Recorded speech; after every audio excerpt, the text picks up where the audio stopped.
Библийг гаргаад бидний аягүй сайн мэддэг нэг түүхийн талаар яриад. Ярихаас өмнө ер нь анх нэг цуглаанд очиод хамгийн бас нэг жоон гайхаж ирсэн нэг зүйл нь гэхлээр маань хиллэгнүүд нэг юм уу та. Очиод анх надад нэгүслийг дүүг аягүй сонь санагдчихсан. Хамгийн анх. Ер нь Монгол хилэн нэгүс гэж үг байдаг мөртлөө ер нь ярианд нэг хэлдэг шүү дээ. Нэг нэгүсэнгүү хүм гэхгүйгээр эндэнгүй хүм. Эсвэл өшөөнгөө өмнөхгүйгээр ер нь бас наа чи аягүй тийм ууч сэтгэлтэй гэж ярьдсан болохоор надад тийм нэгүүлсэнгөө гэдэг үг аягүй тийм сонь санагдсан. Нэг тийм гадаад үг юм шиг. Тэгээд яг тухайн үед миний одоо яг нэг цуглаанд яваад нэг ойлгочихсон юм уу гэхээр тэр үг юу гэж ойлгосон гэхээр энэ нэг нэг инэрэнгүү хүн за нэг ууч хүн хоёрыг ууч сэтгэл хоёрыг нийлүүлээд нэгүүлсэн гэж яриад байгаа юм шиг байна. Байна гэж ойлгосон. Тэгээд үүлд ингээд библи сургууль сураад үйлчлээд явж явах та нэгүүлсэл гэдэг үгийг монгол хэлэнд одоо сайн хэрэглэдэггүй ч гэсэн тийм харин шуулганд бол энэ нэг байна. Тэснэр шууд тийж хүмүүс бол энийг бас жоо сонсоод гайхдаг. Тэгээд би энийг яагаад ярьж байгаа гэх юм бол энэ нэгүүлсэнгөө гэдэг үгийг одоо надад ойлгуулсан нэг тийм түүхийг хуваалцъя гэж бэлдсэн байна. За тэгээ яг түүхийн яг гол хэсэг маань бол дуулал 51 байгаа. За тэгээ би энэ дуулал 51-ийг нүхтнөөшлөхөр айгу урт байгаа. Ямар ч гэсэн дуулал 51 маань юу гэхээр одоо өдрөдаач Батшеба руу орсныхан дараа Давид дээр иш үзүүлэгч Натан гэсэн юм Давидын дуулаа гэж энэ дуу магтан дуу болсон байдаг тийм. Тэгээд би ямар ч юмнээс өнөөдөр хуваалцъя гэж бодож байна. За энийг хуваалцахаас өмнө хэдүүлээ энэ түүх ер нь хизээ яаж би болсон бэ гэдгийг ерөнхийдөө нөгөө 2 дугаар Самуэль номын 11 12 дугаар бүлэгтээ бичсэн байна. За тэгээд тэр бас бүгдийг унших одоо бас боломжгүй учраас ерөнхийдөө бүгдээрээ дараа нь Библиэрээс уншичаасаа гэж хүсэж байна. Тэгээд энэ дээр ямар үйл явдал гардаг вэ гэхээр бид нар мэдчихэж байгаа тийм. Давид хааныг хавар хаад дайнд мордох цагаар Давид Иерусалимд үлдээд тэгээд Йоб болон бусад цэргүүд нь Аммоны эсрэг байлж явах үед Давид орой өдөш ордон дээрээ салхилж явж байхдаа нэг угаал үлдчихсэн эмэгтэйг хараад тэр Батшеба байдаг. Тэгээд яг бид нар энэ түүхийг бол айгүй янз янзаар одоо сонсч ирсэн. Тэгээд яг миний хувьд бол яг одоо надад эзэн ойлгуулсан өөрийнхөө одоо авсан зүйлээ та бүхэнд хуваалцъя гэж бодож. За тэгээд энэ түүхийг бүгдээрээ мэдж байгаа, ихэнх маань мэдж байгаа учраас шууд ерөнхийдөө юу руу орчих гэж бодож байна. Түүхийнхаа ерөнхий зөвхөн тайлбарлав. Тэгэхээр энэ үед юу болсон гэхээр Батшебаг ер нь 19 орчим настай байсан гэж үздэг юм байл. За Давид бол энэ үед 50 гаруй настай. Ерөнхийдөө нэг 56-7 настай байсан гэж. Тэгээд яг орой өдөш одоо тэр нэг цэвэршүүлгийн угаал гэдэг маань эмэгтэй хүмүүс ер нь хуучин гэрээний хуулинд байдаг. Хүмүүс гоожсон бохирдож одоо тий бузарцсан үедээ заавал угаах хэрэгтэй. Тэгээд тэр нь бол эмэгтэй хүний биений мэлсний дараа сарын цэвэршүүлэг дуусаад биений мэлсний дараа 7 хоног тоолоод тэгээд бүхэл бие угаадаг байсан байгаа л да. Тэр яг тэр угаалгыг хийж ирсэн. За тэгээд энэ түүхэнд ер нь одоо их олон эрдэмтэд ялангуяа Мидрашийн болоод тэр арабын нарын тайлбар дээр энэ дээр их олон тайлбар байдаг юм л да. Одоо нөгөө ерөнхийдөө Давид хаан бол одоо Израилийн хамгийн агуу хаан. Тэрс тэр хүнийг одоо муутгахгүй гэсэн бас тийм үнцэг бас байдаг. Нөгөө талаараа яг одоо цэвэр яг бурхны хуулийн дагуу ёс суртахуун талаас нь за сүнслэг байдлаас нь янз янзын тайлбар байдаг л да. Эндээс зөв ингээд харахад бол тэр Батшебаг хоёр талаар нь тайлбарлаж байгаа. За нэгдүгээр болохоор юу гэж үздэг вэ гэхээр тухайн үед Израильч нь өөрөө ус багтаа шүү дээ. Тийм ус их багтаа. Тийм учраас тэд нэр ер нь өдөр болгон усанд орохоос илүүгээр за сард нэг удаа ч юм уу те бие ялангуяа эмэгтэй хүмүүс бол тэр биений мэснэ дараа заавал бүтэн бие одоо усанд болохдаг байж л дээ. За тэгээд тэр усанд болоххдаа ер нь хаана усанд ордог байсан бэ гэхээр дээвэр дээр борооны ус ч юм уу те хуримтлуулаад тэр ер нь хүнээс нүднээс талд ордог байсан. Тэгээд яг ерөнхийдөө энэ бол бас нэг одоо нэг Давидын түүх яг ер нь Давидын түүхээ нэг хамгийн их одоо сайн муутайгаа бүх юмтайгаа бичигдсэн байдаг шүү дээ, тий. Хамгийн одоо баг амьдралынх нь төрснөөс ахвал өвхөх хүртлээ. Тэгээ тэнд дундаа энэ түүхийг бол яг ингээд яг байгаар нь оруулсан юм л да. Тэгэхээр одоо юу яаж бодож байгаа юм л да. Давид 50 элдэх хүн тий 19 настай эмэгтэйг, өцгөн эмэгтэйг бүр ингээд одоо эрхэн талаас нь харахад бол ойлгож тэрний юу гэхээр орой ингэж явж хагаад тэгээд үзэсгэлэнтийн эмэгтэйг, нүцгэн эмэгтэй. Тэгээд мэдхгүй 2-3 минут 5 минут ч юм харсан баг тий.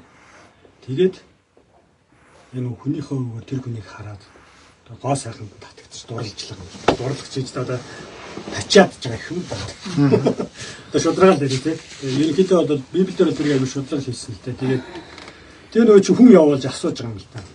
Энэ юу энэ тий ямар хиний хэн гэдэг хүн бэ гэдгсэн чинь Урия гэдэг бид нар мэдчихв тий. Урия Давидын бие хамгаалагч хийт хүн байсан. Урия гэдэг нэр нь өөрөө одоо Яава миний гэрэл гэсэн хийт хүн мөртлөө бурханд итгэдэг тийм хүн байжээ. Тэгээд яг тэр Урияг бол 20 30-аад үсрээл юм 30-аад 30 орчим настай хүн байсан. За тэгээд тэгсэн чинь орой дуудаж байгаа юм шиг тий. Бачибаг орхондоо дуудаад тэгээд унтцсан. Тэгээд унтсны дараа явуулсан. Тэрний дараа нилээ хэсэг байжгаад одоо нөгөө жимсэн болсон. Яг тэр нөгөө жимсэн болох үеийн давхцсан байсан юм аа. Биений мэрийг удаагүй байсан учраас.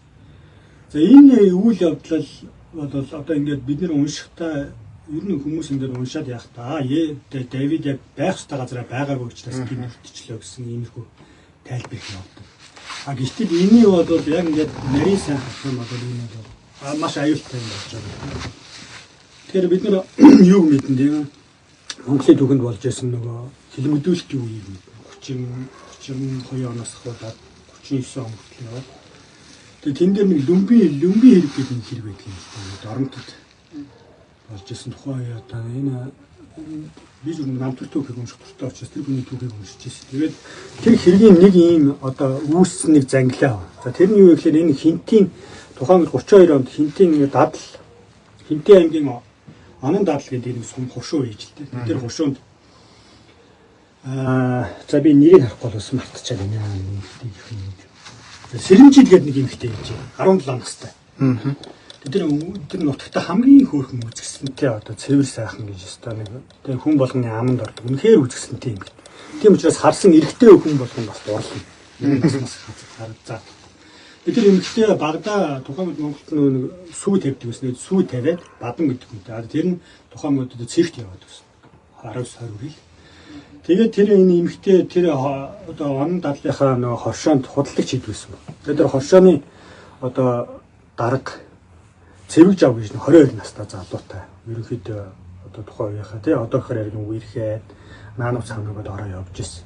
За тэгжээтэл энэ онон дадлах гэдэг хуршуунд хин гээд нэг хүн ирсэн байна. Данзан гээд дотоод хамгаалах энийг жоох юм гээд. Тэгээ дотоод хамгаалах барьч тийм үү? Төлөөлөгч. Тийм төлөөлөгч хүн иржээ. За тэгээ энэ төлөөлөгч Данзан гэдэг хүн өөрөө 25 настай. Өөрөө эхнэр хүүхэдтэй. Тэгээд тухайн үед нөгөө өөрийнх нь эхнэр нь багш хийжсэн учраас нутагтаа үлдээд энэ Данзан энд ирсэн баг. Тэгээд энэ ирээд дахиад тэр нөгөө нэг Сэрэмжил гэдэг эмэгтэй дурсан 17 настай охин шүү дээ. Тэгээд дурлангуудаа нөгөө хүн чинь яасан гэхээр өөрийнхөө тэр үеийн тэр нөгөө нэг одоо дотоод хамгаалах жинхэнэ төлөөлөгч гэдэг юм л да. Тэгээ айгүй их мэдлэлтэй хүн ирсэн учраас их мэдлэрээ айлгаж далаалгасаар хагаад тэр эмэгтэй өөрийн болгож авсан. За энэ дээрээс нөгөө цэвж ав гэдэг залуу мэдээж 22 настай. Тэгээд тэрнтэй жоохон ингэ чөлгөөцөлсөн байна л да. За энэ үйл явдал нь юу хүргэсэн бэ гэхээр нөгөө Данзан тэр үед одоо Японы тагнуул гэсэн хүмүүсийг нэг тийм хис хэрэг лүмби хэргийг зохиож ирсэн учраас тэр хүн даалгавар өгöd явуулахдаа одоо тийм ямарсан Японы тагнуулыг тэндээс илрүүлэх гэсэн даалгавар өгсөн байна. Тэнгүүт нөгөө хүн чинь яасан гэхээр тэр цэрэн зэмжтэй одоо өргөжчихсэн тэр цэвж ав гэдэг залууг янз бүрээр нөгөө тий одоо захиа махаа одоо янз бүрээр ингэж хилмигдүүлсээр хагаад дорндын Японы тагнуулын тийм бүлгэмийн толгойлогч гэсэн хэрэг тохоод ихээс хэргийг дамжлуулсан. Энэ залуу 33 онд 22 наснда цаазарх болсон. Тэгэхээр энэ бол яасан гэхээр энэ залуу нэг данзан гэдэг хүн зөв өөрийнхөө шунал хүслийн дагуу тий. Тэгээ их мэдлээ ургуулan ашиглаад нэгснэ тэр хүнийг хэлийг алсан байна л та. Тэгээ цаасдулсан. Тэгээ сүүлд бүр 60-аад онд энэ лүмби хэрэг нь өөрөө бүгд хэлс хэрэг байсан байна. Тэнд холбогдсон бүх хүмүүс хэлсээр цааслуулчихжээ. Зүгээр л тэр хүн тэр үе тий зэвж ав гэдэг залуу сэрэн жимттэй үргэлжлэснийхээ төлөө ингээд одоо ингэж хаалуулсан болж таарж байгаа юм л да. Тэгээ би яагаад энэ түүхийг ярьж байгаа гэхээр энэ Давидын энэ гаргасан энэ үйлдэл бол нэгдүгээр одоо яг юуныхаа үүднээс аваад үзэх юм бол за яг мэдээж хэрэг тэр үед ч н одоо эрт үед те баг одоо хөл зэвсгийн сүүл үе. Гэхдээ Израилийн нийгэм бол ялангуяа бурхны хууль дотор хүн алах талаар байж идэг те. А хэрвээ ингээд хин нэг санамсаргүй хин нэг байж чаад ингээд цохоод алчих юм бол хорогд хотроо зүгтэж болно. Амиа хамгаалахын тулд яагаад гэвэл тэр санамсаргүй алсан учраас. А хэрвээ хин нэгэн санаатаагаар отож байгаа хин нэг алаад цохоод алдсан байвал тэр хүнийг яах ёстой вэ гэх юм бол Левит номер байна. Тэр хүнийг чулуугаар шидэж алах ёстой. За хоёрдугаарт нь нөхөртэй хүнтэй яаж болохгүй? Завхаарч болохгүй. Тэгээ нөхөртэй эмэгтэйтэй завхаарсан байвал тэр хүнийг яах ёстой вэ гэвэл бас чулуугаар шидэж алах ёстой. Тэгэхээр яг хөө Давидын хийсэн зүйл нь нөгөө үрийг дууддаг шүү дээ. Тэгээд авчираад гэртнээ байцгаад яадгүй нөгөө чинь гэртээ очтгүй. Яагаад гэвэл тухайн үед нөгөө хүмүүс тэр үрийг тийм өмнөд хүн байж л дээ. Ганд явхад израилчуудын ер нь төрхойд израилчууд биш. Ер нь Байрал орнотын яд үсэн чинь ганд явж явах үедээ эмэгтэй үж оролцож байна. Надад дэмий дэмжлэхгүй маш сахилах баттай байх хэрэгтэй.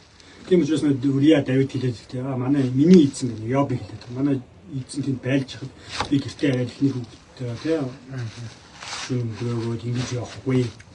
Эзний ядар тэнд байгаа цагт яг зайд байгаа юм сахилах баттай байж байгаад буцаад фронт руу явна. Тэгээд ингээд байсан учраас Давид яасан гэхээр гарт нь захиа өгөө явуулж байгаа. Тэр захиад өөрийг нь алах захиа. Тэр одоор ингээд харах юм бол захиалах дадлах хийчихэж байгаа байхгүй юу? Ер нь бол. Тэгэд яг хуулийн дээр Израилийн хуулинд ч тэр яг тийм. Яг тэгвэл одоо хин Давид үрийг алахын тулд төлөвлөсөн баг. Нарийн төлөвлөсөн тий санаатаагаар үлдэж байгаа. Тийм учраас тэр хуулинд харах юм бол тэр хүн яагаад зайлшгүй ёстой. Гэхдээ хүн ингээд одоо мэдгүй хөлнөнгөөс харах юм бол тэрүүний нөгөө тэр цэвэг жавыг хийдэг шиг тухайн үед хүмүүсийг тэгж утсан баг. Энэ цэвэг жав гэдэг нэг хорчооны нөхөр чинь үнэхээр тагнуул Японы тагнуулыг толгойлогч байж байна. Тийм учраас энэ хүн цааслагдсан. гэж үзэж ирсэн. Тэрнтэй адилхан үрийг хүмүүс юу гэж үзэж ирсэн гэхээр энэ дайнд яваад өвчлөө. Угаасаа дайн гэдэг бол амиа насаа алдаж болох байсан. Тэр бол гайхаадахаар зүйл биш шүү дээ. Тэр үедээ израильчууд яадаг гэсэн гэхээр явахдаа их нэртэй ерөнхийдөө салтын бичиг үлдээдэг байсан байна. Яг тэгвэл яваад амьд ирж ирэхгүй. Салтын бичиг үлдээж байгаа нь Израилийн хуулинд байгаа. Хэрвээ чамд нөхөрчин салтын бичиг өгвөл бэлэвсэн үлдсэн эмэгтэй дахиад амьдрал зохиож болдог тийм учраас нөгөө явахдаа салтын бичиг үлдээдэг байсан. Тэгээд одоо салтын бичиг үлдээгэл явсан юм шиг.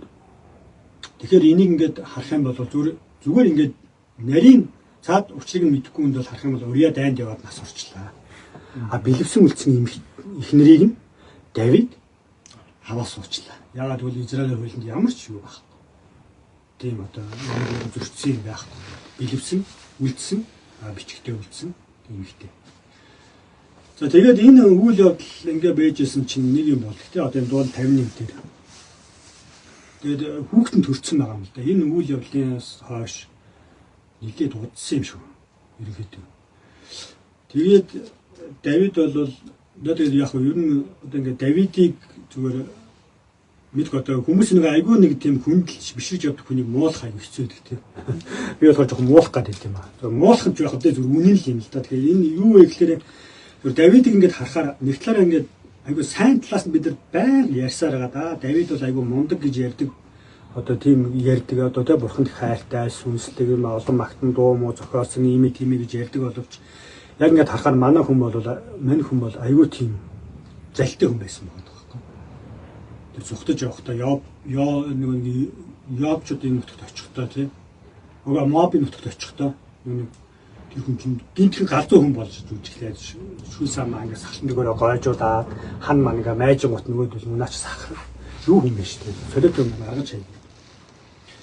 Тэгэхээр энэ яаж те энэ зүйлээс би одоо нэр цэвэр хуураа гарах вэ гэдгийг маш нэрийн бодсон баг. Үрийг дуудаж ирээвлээ, цогтоолж үзүүлээ, цогтоож нэг үзээд болохгүй болохоор Йобд хэлж байгаа. Йоб. Гэхдээ энэ одоо Йобд тэр загтал өснөөсөө болоод сүүлд нь ингээд бид нэр цаашлаа ингээд Давидын түүхийг харах юм бол тэр Йовын одоогоор ярих юм бол яасан гэхээр нээлхэнд болцсон байгаа байхгүй Йобд. Йоб мэдсэн. Тэр мэдж байгаа. Үрийг өвхүүлсний дараа үрийг ихнийг аваад сууц. Тэгээд хүүхэд гарцсан. Ерөнхийдөө анзаарна шүү дээ. Мангар хүн биш учраас. Тийм учраас сүүлд нь Йоб яагаад гэхээр Давидын үгэнд их орохгүй. Миний хүү Абсаломд их одоо тийм залуу Абсаломд одоо энэрэнгүй хандараа гэсэн чинь Йоб очоод алчиж байгаа. Яагаад гэвэл Давид юм хэлж чадахгүй. Яа урдных нь юм мэдж байгаа. Энэ бас өсөн. Тэгээд Давид яг энэ хэлгийг хийхдээ бол одоо тийм энэ бол нэг талаараа саний хэлдэг шиг ингээд хүний ихнэрийг авахын тулд нөхрийг нь хүнээр захиалгад хийж алуулаад тэгээд тэр битгий хэл нөхөр нь амьд байж байхад нь завхаараад тэгээд хүүхэд нь гарц. Тэгээд ингээд зүгээр амьдраад байж. Тэгээд яг тэр ингээд бодоход бол хүн өөрийгөө ер нь зөвдөж цагаатах ямар нэгэн шалтгаан үндэс нь ямар ч хүн болдог. Гэмт хэрэгтэн байсан ч болдог. Тэгээд бид нэг ингээд гэмт хэрэг дээр ингээд өнгөлөх чаддаг шүү. Тэнгүүт гэмт хэрэгч өөрийгөө өнгөлөх ямар нэгэн үнцэг гаргадаг те. Тэр хүн одоо юу гэдэг юм бэ? Одоо ярьдаг шүү. За нэг хүчин за нэг муухай юм. За нэг хүчингээр гарцсан байл хэлдэг. Тэр эмэгтэй зүгээр юм богинохон юм өмсцэн байсан. Одоо гуй хасаа гаргацсан. Одоо юу гарч те биеийнхээ зарим их ил гаргацсан учраас тэр намаа ингээд сэл өргөсөн гэдэг юм гэж өөрийгөө өмгөөлж хамаад. Зүгээр Давидыг ингээд харахаар Йоб хэлдэг те. Йоб нөгөө хэлдэг мэдээ дамжуулахдаа за ингээд олон цэрэг нас орчлаа. Тэгвэл таны боол Үрия бас өвчлээ гэдэг. Тэнгүүт Давид юу гэж хэлдэг гэхээр за дайн штэ дайн. Дайнд хинч өвхөж болно, хичнээн ч гарддаж болно. Бүү санаа зов. Тэгэхээр зүгээр энэ үгнээс нэгээ бодохоор Давид өөрийгөө өөртөө энэ хэргийг юу гэж одоо өөртөө зүгээр цагаатгаж, өөрийгөө зөвтгөх үнц гаргасан байж болох вэ гэх юм бол ер нь дайнд хинч өвхөж болно. Хинч халагдаж болно. Би биш байлаа ч гэсэн тэр хүн явж байгаад жадын чулуу цохиулаад боломжтой. Магадгүй ингэж өөрийгөө цагаатгсан баг тий. Тэгээ тэгээг бол Давид өөрөө бол ер нь гимшгүй хүн шүү дээ. Юмыг ер нь зүгээр ингэж өнгөрөөч зүгээр сууждаг хүн биш. Учираас зүгээр ийм бас үнцэг 50 гарцсан эрэгтэй хүн. Юмны наа цааныг ойлгодог болсон нас. Бүх юмыг туулаад үзсэн. Тэгээ энэ хоёр яг энэ Давид бол ер нь яг аль биесний 6 ихнэр байсан болов уу гэж үздэг юм билээ. Тэр нөгөө урднаас нөгөө Набалын ихнэрийг авсан шүү дээ. Бас өөр хүний ихнэрийг авсыг туршлагатай манай. Бас айгүй зоолонтой тий. Тэгээ ингээд байжсэн чинь Натан ирээд нэгэн түүхийг ярьж байгаа тий. Ингээд ийм тийм одоо нэг энэс болсны дараа ийм зан чанар харагдаж байгаа юм л та. Тэрний дуулал 51. Бид нэр Саул хаантай харьцуулж үзэх юм бол яг мэддэг. Саул хаан дээр бас хэн өвчтэй тий. Самуэль очсон. Чи энэ яг эзний хэлсний дагуу энэ баахан хонь маал чи юу вэ гэхэд өөдөөсөө шалтгаан тоочтой. Энэ хүмүүс ч намайг ингээд тэгээд чи энэ сайхан тарган маал залыг таны эзэн бид нар тахил болох гээд аваад ирлээ гэдэг. Харин Давид бол тгийг. Давидын хувьд бол энэ бол тий чи хаан. Энэ дэр хин хэлсэн баг Натан. Та хэний ч ямар ч эмэгтэйг ихнэр болгоод авахд танд бүх зүйл нээлттэй. Та заавал яагаад хүний ихнэрийг аваад нөхрийг алчваа. Тэгээд энэ дээрээс бас нэг үнцэг ярихад Батшеба ер нь бид нар энэ нөгөө түүхэн дээрээс жоохон ярьдгүй өнгөрчдөг юм бэ. Өнгөрчөөд идэг юм бэл. Тэгэхээр Батшебаг ерөнхийдөө за одоо Израилийн рабин нар ерөнхийдөө юу гэж үздэг вэ гэхээр энэ бол маш их төвчээртэй бурханлаг эмэгтэй байж. Яагаад гэвэл одоо Батшеба яг энэ түүх дотор нөхрийгөө данд яваад хүчлээ гэж бодож байгаа тийм. Хүчлээ гэж бодож байгаа. Гэхдээ Давид өөртөө унтахад за одоо энэ дээр нэг яг одоо энэ Давидыг нэг өмгөөс нэг юм юу гаргаад идэх хүмүүс рабин нарын нэг юм жижигхэн тайлбарыг цугсгын яриа гэж бодож. Тэрний юу гэхээр тэгж ярьж байгаа юм л да. Батшеба ер нь өөрөө албаар тий одоо Давидыг харагдах гад нүцгэн яг хааныг дээр салхилдаг үеэр нэг нүцгэн одоо өөрийнхөө гоо сайхныг тэр эмэгтэй тэр гоо сайхан тий одоогийнхаа гоо сайхнаас одоо ямар байсан мэдэхгүй зүгээр одоогийнхаар яриул үнэхээр гоё бие хаатай тэр одоо тий стол одоо эрэгтэн хараад ямар ч эрэгтэн хараад шууд дуудаад авчираад одоо хідэн дүрхч байсан хамаагүй нэг шөнийг хамт өнгөрөө гэмээр тийм сайхан эмгтэй байсан учраас албаар тэрийг харагдуулах гэж.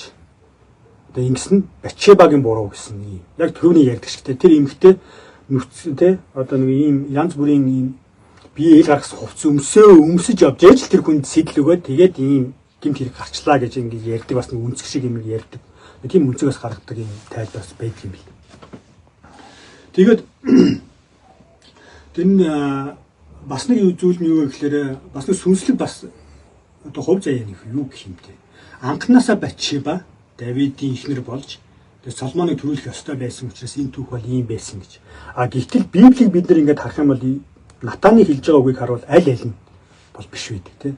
Ната юу гэж хэлсэн гэхээр энэ бол Бурхны өмнөх чиний хийсэн маш том юм байна. Тэгээд Давид энэ дуулга 51 дээр нэг 2 3 гол гэсэн ишлэлийг хөтөлөө яри. Тэгээд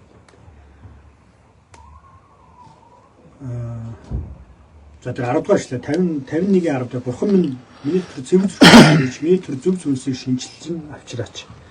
Ашгуугаас намайг бүх холдуулаач. Ариун сүзээ надаас бүх аваач. Авралынхаа баясгалан надад сэргээж өгч. Хүсэл зоригтой сүнсээр намайг тэтгэж гэсэн. Бурхан миний дотор цэвэр зүрхийг бүтээж, миний дотор зөв сүнсийг шинжилэн авчираач гэж. Зүгээр Давид нэгэнт Бурхан өөрийнх нь бүх зүйлийг мэдсэн ба та хийсэн бүх зүйл. Тийм учраас Бурханы юм одоо би ийм тийм гэж хийсэн хэрэгээ дахиж давтахаас илүүгээр та зүгээр миний дотор юу байгааг мэдж байгаа учраас одоо цэвэр зүрхийг бүтээгээд миний дотор зөв сүнслийг шинжилэн авчираач гэдэг. Тэгээ хамгийн энэ одоо надад их миний хувьд их гайхмаар нэг юу зүйл нь юу гэхээр энэ 17 дугаар ишлэл юм. Бурханы авах тахилны имтэрсэн сүнс юм. Имтэрсэн гэмшсэн зүрхийг Бурхан тааж ихшихгүй гэж.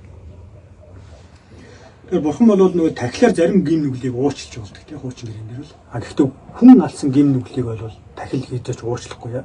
Тийм тахил байхгүй.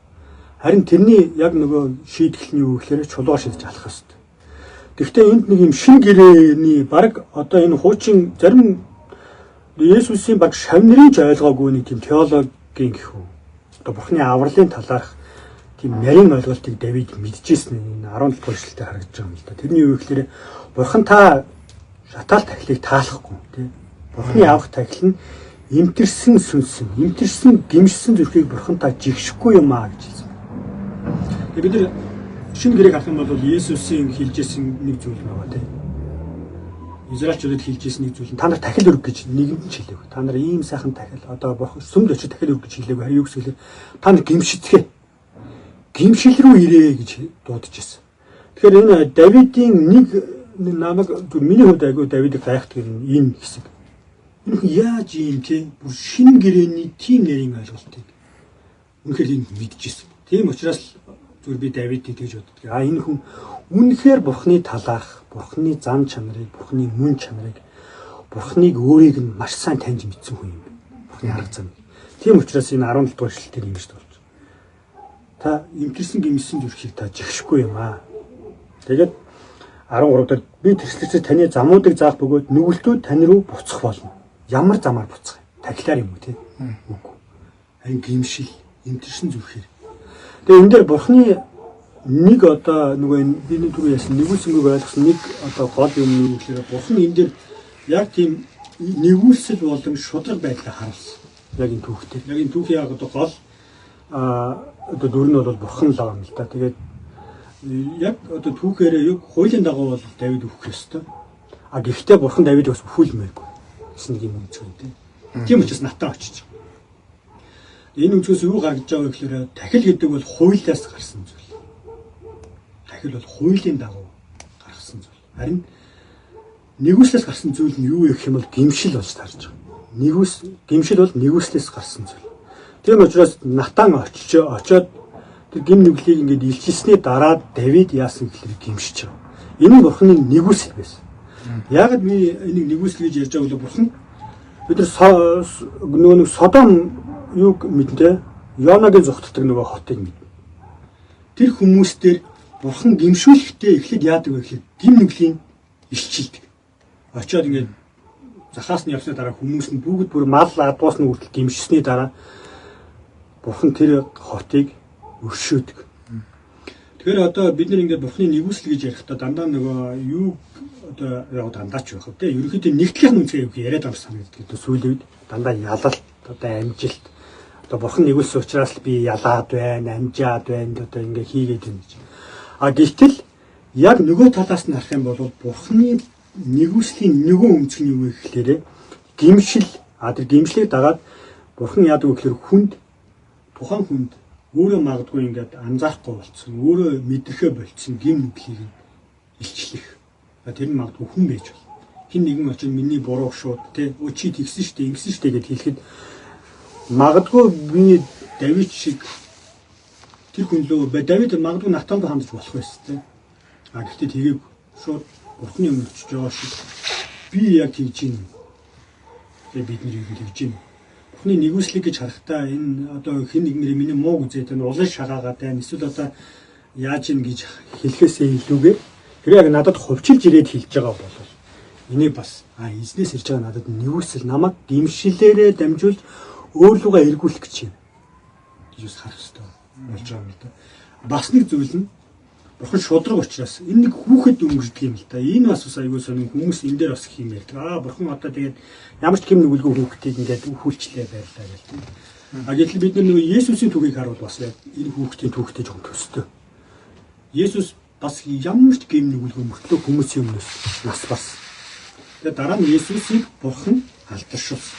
Тиймээдгүй энэ хүүхдтэй Бурхан ямар төлөвлөгөө тавьж тэрний дараа юу болсныг бид мэдэхгүй. Тэр бол Бурханы хийж байгаа эрх мэдэл.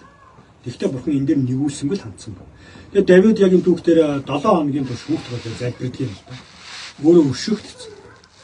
Тэгээд энэ боллоо тийм ямар ч миний оронд тэр хүүхэд ингээ өнгөрчлээ. За би нэг амьд гарлаа гэсэн тийм бас хандлага байгаагүй Давид. Ер нь ямар ч хүн бас хэцүү үстэй. Миний өмнөөс нэг хүн шийтгүүлчихэд тэгээд би ингээ байж нэгж байх. Тийм учраас хүүхд болоо 7 хоног залбираад тэгээд хүүхэд нь асуусны дараа босоод бие мие яваагаад ингээ явчихлаа. Бурханыг үнэхээр Давидыг би зүгээр боддөг юм аа. Давид үнэхээр Бурханыг үнэхээр мэдсэн.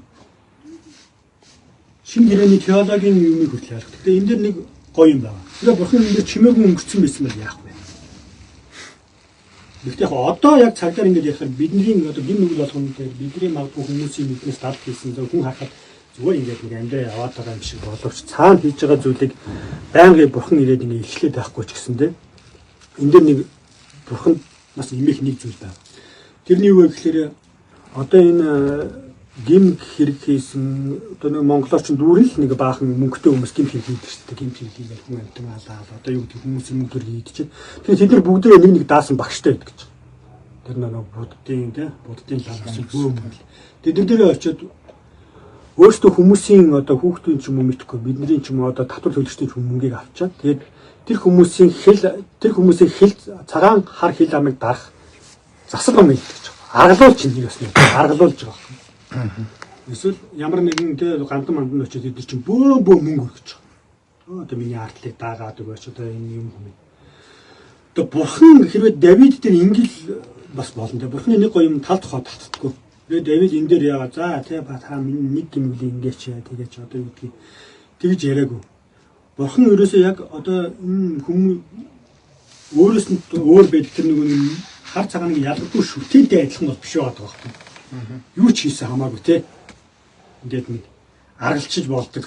Баахан тахил өргөөд баахан ингээд магтан дуулаад болчихдог зүйл биш. Яг л Бурхан шударгаар энэ зүйлийг хийн. Тэгтээ нөгөө талаараа Давид энийг ингээд амин ингээд хилтрүүлэгдэж цагаатгсан ч гэсэндээ тэр үйл одоо хийсэн зүйлсийнхаа бүх үр дүнгийн амссан. Тэгээ бид нар ингээд замдаа Бурханы өмнө уушлагдаад гимшээд ингээд өнгөрдөг ч гэсэндээ бидний хийсэн гим нүглийн үр дагаврыг бид нэр заавалчгүй үүрж тэрийг давж туулж гардаг. Тэгээ Бурхан бас нэг иймэрхүү шудраг нэг талаас имэж хүндлэхэр юм байдаг юм а. Тэгээ яг миний хувьд бол энэ юуг ингээд товчхондоо ярихад бол нэг иймэрхүү. Тэгээд Бурхан энэ дээр яг ингээд ийм нэгүүлсэнгүйгээ харуулж байгаа. Өөрийн шудраг байдлаа нэгүүлсэнгүй байлаа. Нөгөө талаараа Давид Бурханыг үнэхээр маш сайн мэддэг.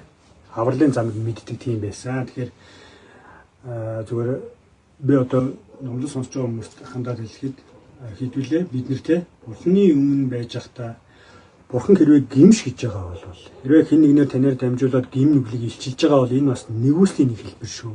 Та гимшвэл Бурхны өмнө нэгүслийг авах боломжтой. Дахин сэргээгдэж энэ дотор одоо тийм эргээд босох боломжтой шүү гэж хэлмээр байна. Тэгээ нөгөө талаараа ерөнхийдөө бүгдээрээ эзнээс имэж хүндэж амьдраараа бид нэг ингэж хүнээс нуугдаад бүх юм хийж явж байгаа юм шиг боловч цаана энэ бол эзэн мэдж байгаа шүү. Нөгөө талаараа бид нар гимшүүлэхдээ таныг чуулганлуу дуудаж яж болно. Таныг залбирлуу дуудаж яж болно. Хэн нэгэн хүнтэй одоо тийм нөхөрлөл дотор таныг хилжээж болно. Тэгэхээр та эхлээд бусад руу хандхаасаа илүүгээр өөр лугаа хандаад тэгээд Бурхны өмнө суугаасаа гэж хүсэж байна. За тэгээд энэ хүртэл өдөөс баярлалаа. Яг нь ерөнхийдөө тавцандаа ярьлаа. Тавцандаа залбираад цагийг дуусгая.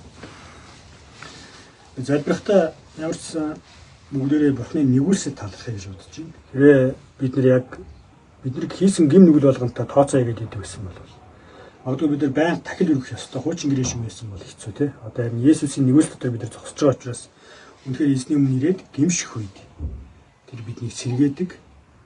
Гэхдээ нэг хатуу юм байгаа те. Бид нэр хийсэн гим нүглийнхаа үр дагаврыг заавалж туулж гарна.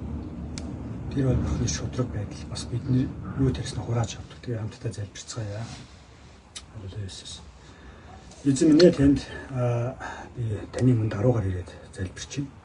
Яагаад гэвэл эзэн би Давид хаан шиг маш олон зүйлийг хүний нүднээс талд хийсэн. Гэтэ таныг харж байгаа гэдгийг зарим нь мэдчихсэн, заримдаа би анзаараагүй. Гэхдээ эзэн минь та бүх зүйлтэй надтай тооцоо хийгээгүй хэрнээ харин та надад дандаа нэгүслийн зам болох гимшил рүү хөтэлдэг байсан эзэн. Таны өнөөр талархлаа өргөж. Би гимшсэн учраас өнөөдөр амьд байж байгаа.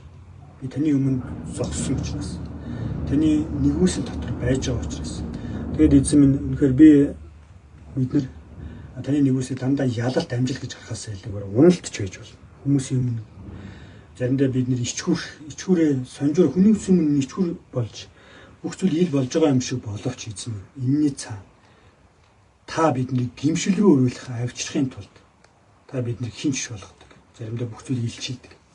Эзэн минь тэгээд талархлаа өргөж байна. Тэгээд та бол амьд эзэн. Бид танд өөрсдийнхөө бүхэл амьдралыг бүх зүйлээ танд өргөж байна. Та бас биднэрт зөөлөн хандаарай эзэн. Биднэрт бас нэгүүлсэнгээ хандаарай. Танд бүх алдааг өргөж эзэн Есүсийн нэрээр талархаж байна. Амен.